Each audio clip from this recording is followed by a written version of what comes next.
I'm Otis Shelton, and I'm co-captain of the St. Edward's Catholic Church team for the Connecticut Catholic Men's Conference.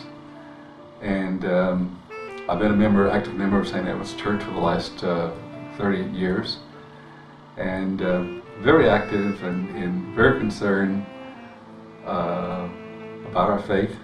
And I would like to make sure that we reach out to men. We see a lot of men who are going through some difficult times, and they're trying to face these difficult times by themselves.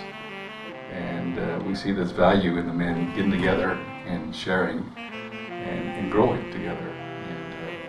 But that's the main reason I'm involved in the church, and plus my family. Of course, I find the church is very helpful to me in terms of growing in faith in my family, and those areas in my life and my kids. But don't know if that answers your question or not, but kind of got me involved there.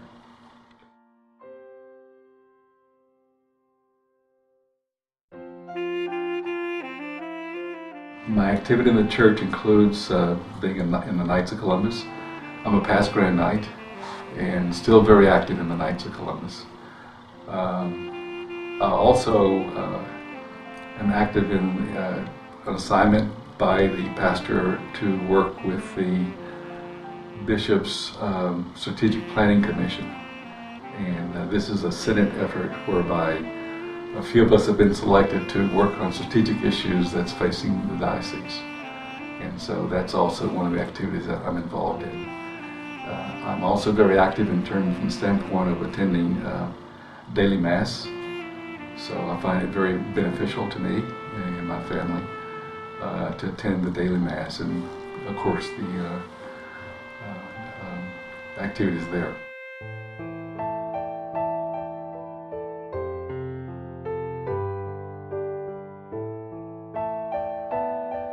I found the men's conference last year was the first one I attended, was very revealing and very meaningful to me.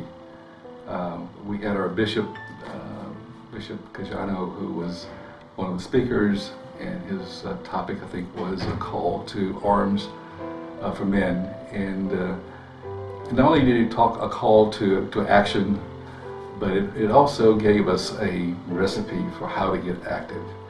And so I was really impressed by his presentation, and I tried to apply it to my life. And this past year I've tried to use that to kind of help me get more involved. And so I found the conference very beneficial. And this year, of course, Don and I, after the conference, got together and says, as co-captains, let's see what we can do here at St. Edward's. And I know the target initially was 10, and we said we're going to try to go as high as we can, and right now we're at, I think, 23, and the number is growing. We have 5 drivers, I believe, at this point in time. So we talked to Father Nick, and got a lot of support from Father Nick initially. He basically drafted a letter to 150 men, inviting them to attend the conference. And with that letter, we started the promotion. And then it's been a lot of one-on-one type working with individuals. Don, we meet periodically to talk about our progress. And but each person's coming in as we contact them. Some will say they're coming, some not. So we're still promoting. Father Nick, not only did he write the letter, but he also mentioned that he's the dean of the deanery, and see, he even offered for us to reach out to some of the deaneries. And so Don and I are now in the process of contacting some of the men groups leaders in the different deaneries, and that's never been done before. So we're kind of charting new territory, but it's fun. It's really fun, and we see people who are coming to us, and after we contact them and say, I want to go. Of course, now we've had what is it called? The sign for the men's conference posted for about 3 weeks.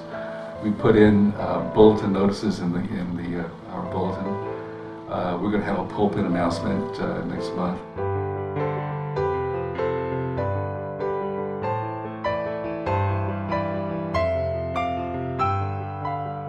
In the men's ministry meetings, we've had situations in those meetings where a man will come in and have an issue.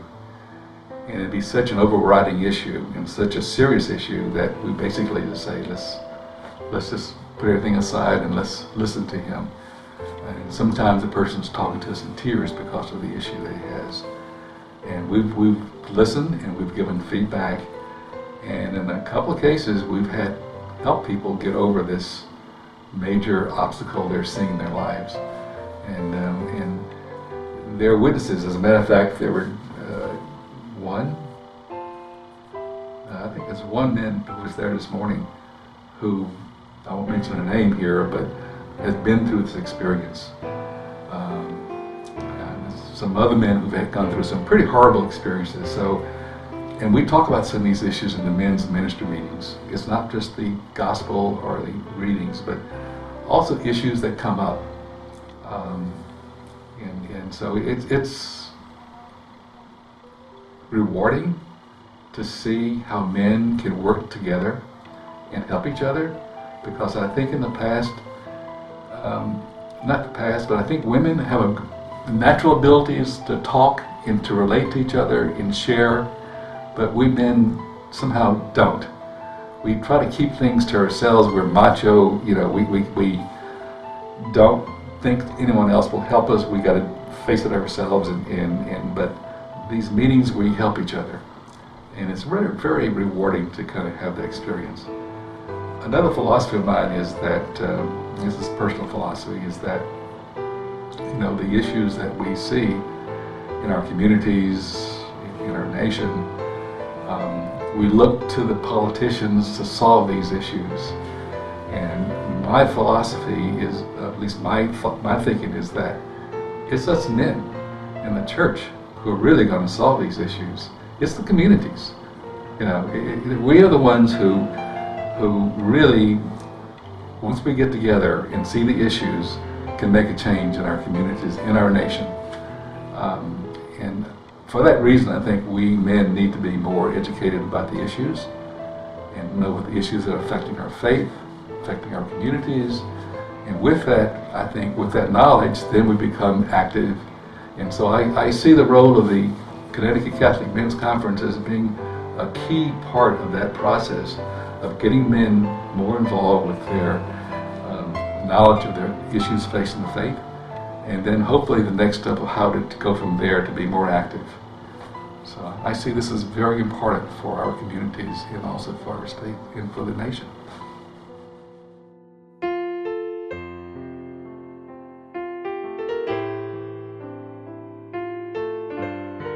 I'm hoping the future for men and their involvement in the church is that we get 100% participation of men involvement in the church. I know that it's a challenge.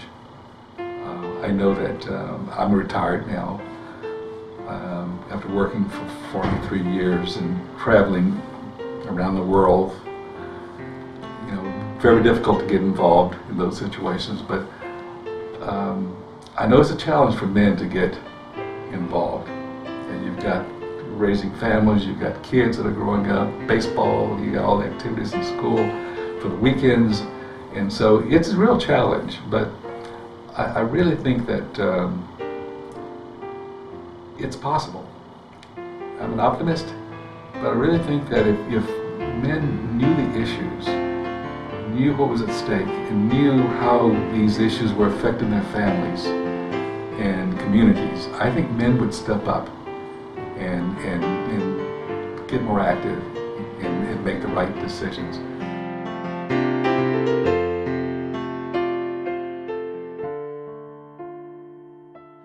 I think the church has a very important role in the future. In terms of our communities, our society, I think it's playing a key role.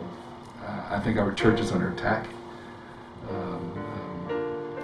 And I think there's some issues that are current issues now, like the sexual abuse issues, and those issues are being addressed. Hopefully they will be addressed to the point of we can get past this and move on to really doing God's work here in our communities. But I personally think the church has a very important role in addressing the issues. There are many, many issues. I don't want to use the word racism, but there's still racism. We got homeless, we have economic differences, we have poverty. We're living in a global community, and how do you live as Christians or in this global community in a productive fashion?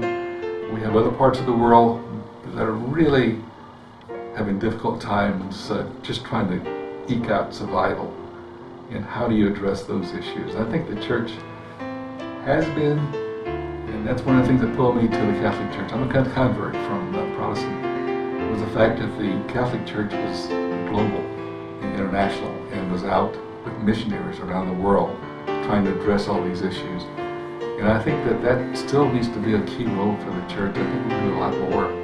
But I see the church playing a much more active role in the future in the world stage as well as in our individual lives.